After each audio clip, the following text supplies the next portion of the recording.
on the topic of advanced techniques and or tricks of the trade regarding dynamic range. Steve posted, okay, I've got a bit of a problem here. I play a Rousseau New Classic 4 alto mouthpiece. Now it seems to me that the tone I am getting is not very good. It sounds decent, relatively dark, and nice and powerful. But when I get loud, it seems to lose the good sound and it gets kind of buzzy. My response is this. This is the case with most closed-tip classical mouthpieces. Remember, as we talked about earlier, a classical mouthpiece is more closed, and jazz mouthpieces have a more open tip opening. It is truly an art form to learn how to play loud with a focused, non-buzzy, or what I call a non-spread sound. The trick is to visualize focusing the sound inward as you get louder. Push the air and focus inward and take control of the sound. Also think about this. As I've mentioned before, I've done many decibel level experiments with classical versus jazz mouthpieces.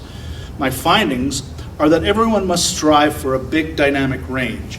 In general, fortissimo in jazz is much louder from a decibel level standpoint than a classical fortissimo, and a classical pianissimo is much softer from a decibel level standpoint than a jazz pianissimo. I have found that a good dynamic range in either case, jazz or classical, is about 70 decibel levels. This is based on a test with a decibel meter placed 6 feet from the horn and 6 feet off the ground. I have found that a good jazz dynamic range is 30 dB to 100 dB, triple piano, triple forte. Once again, 70 dBs. A good classical dynamic range is 10 dB to 80 dB, triple P, triple F. Once again, the range is 70 dB. As you can see, both genres have the same big dynamic range, but the high-low level just shifts from one genre to the other. So here's my dynamic range in classical, 10 to 80.